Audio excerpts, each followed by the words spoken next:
This is a analysis of our last text in this unit, which is Self-Reliance by Emerson. Remember that there's not a discussion board post this week on this text, but there is a question on the exam, so it's going to be still important for you to read and for you to analyze and make some notes. Let's start with the beginning of this in the epigraph, which is where we see a Latin phrase there to start us off, and he's got a poem or an excerpt from Honest Man's Fortune, which was a play. And let's just start there because I really feel like the Latin epigraph there kind of sums up what he was trying to, his overarching idea. So, nate quaesiveris extra means that we do not seek outside yourselves. Do not seek outside yourself. Do not imitate others. The answers can be found within you. He says man is his own star. And I think that is really what his overarching idea of what he wanted to put forth in this kind of a pep talk here for us to stand up against society's efforts to make us conform. And so he believed that within each of us, and this became kind of like the Transcendentalist manifesto. They're the root of what they believe. We talked about transcendentalism in the unit notes, the unit week 6 lecture notes.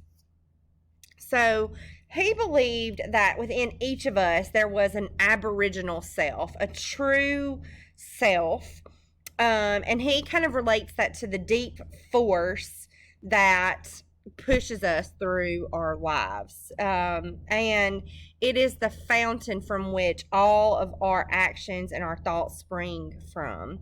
And so his idea was that within each of ourselves there is the answer that we seek. There's the truths that we know to be true, and those all come from us, which is very different from what we saw in the past movements, especially like the Puritan beliefs, where the answers were found because some preacher was telling us that this is the answer. And so this is a movement away from that. And he realized that this is a lonely road to walk when you rely on yourself for the answers, and that you were going to be a nonconformist.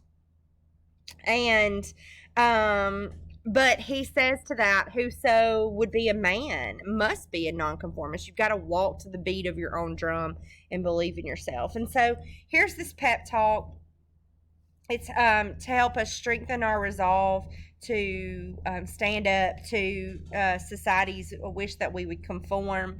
He believed that society bred mediocrity, and which made soft and weak women who were going to buckle under life's challenges. And he challenged his readers to not be sheep, but instead to be sturdy, robust individuals who could face life with confidence. And in order to do this, they had to believe that all the answers were found within the self, a self-reliance. And so if you can do this, if you can move away from guidance from others, if you can do this, you can achieve greatness, and you can become guides, redeemers, and benefactors to others. So it's divided basically into 3 parts. Paragraphs 1 through 17 is the importance of self-reliance, where that comes from. You have paragraphs 18 through 32, which is self-reliance in the individual. And then paragraphs 33 through 50 are self-reliance in society. And so I'm basically just going to break it down for you into the overarching premises of what he wanted to put across here, just kind of summarizing it into a couple of premises. So he says to believe your own thought, to believe your own thought, To believe that what is true for you in your private heart is true for all men, that is genius. That is what genius is. To believe in yourself, to believe in your own thoughts. He says, familiar to as the voice of the mind is to each the highest merit we ascribe to Moses, Plato, and Milton. We look to the great thinkers Moses and Plato and Milton, and not because they had true genius, because they did not subscribe to what other men believed or what was taught in books, but they spoke to what they thought. Okay.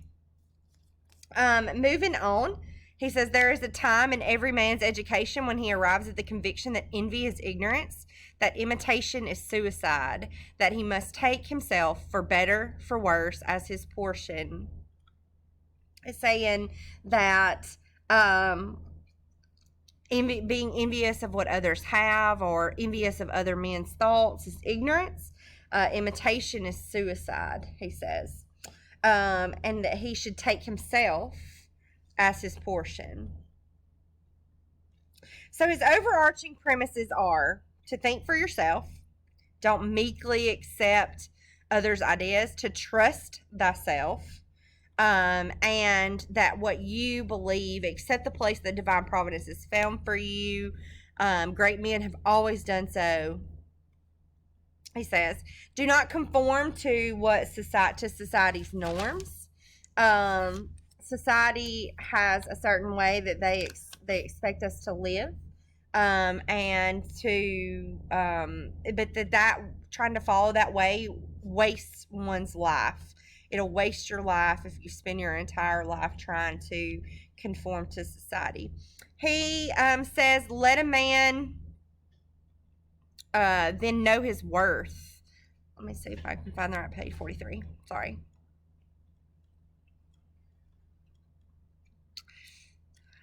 He says, let a man then know his worth and keep things under his feet. Know your value. Know what you're worth. He says, even if society does not evolve, which he is very adamant about that society does not evolve, that we should always strive to be better than that. Better person than we were yesterday, better person tomorrow. Place truth before politeness. Value integrity more than comfort. And abandon hypocrisy in favor of honesty. Be true to yourself. Always speak your truth, even though it's not always polite. Value your truth more than comfort. So telling the truth, even if it's hard for us to hear, you value the truth over just the comfort of empty words. And abandon hypocrisy in favor of honesty. And to also be a risk taker. He says, don't be afraid to step out and be a risk taker. And that is going to isolate you. It's going to make you, it's going to set you apart. And often on a path that's very lonely. In his final section, which is paragraphs 33 through 50, Emerson turns his focus on the 4 social areas in which self-reliant individuals are needed. So at the end, he's talking about I'm going to go there. I'm sorry. I'm just kind of scrolling around.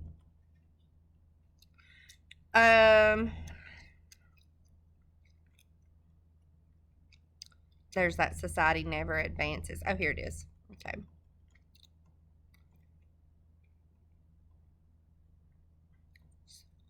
Beep, beep. There's 2. Where's the 1?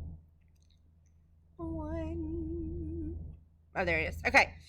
So he says that the 4 areas are social arenas in which self-reliant individuals are needed are religion, number 1, because religion fears creativity.